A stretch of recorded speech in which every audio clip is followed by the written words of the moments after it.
Šitas didmeistrių statytas pečius turi vieną kitą minusą.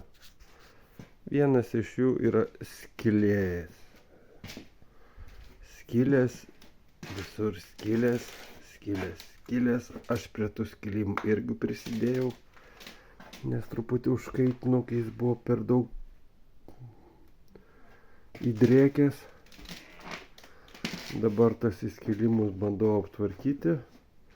Bandom jį šiek tiek renovuoti keliam metam, ar pusė metų, nežinau. Ir po to griausim.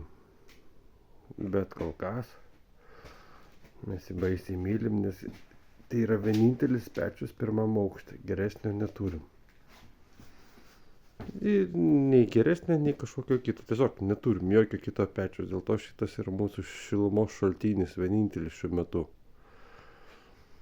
Tai dabar aš jį bandau truputį aptvarkyti.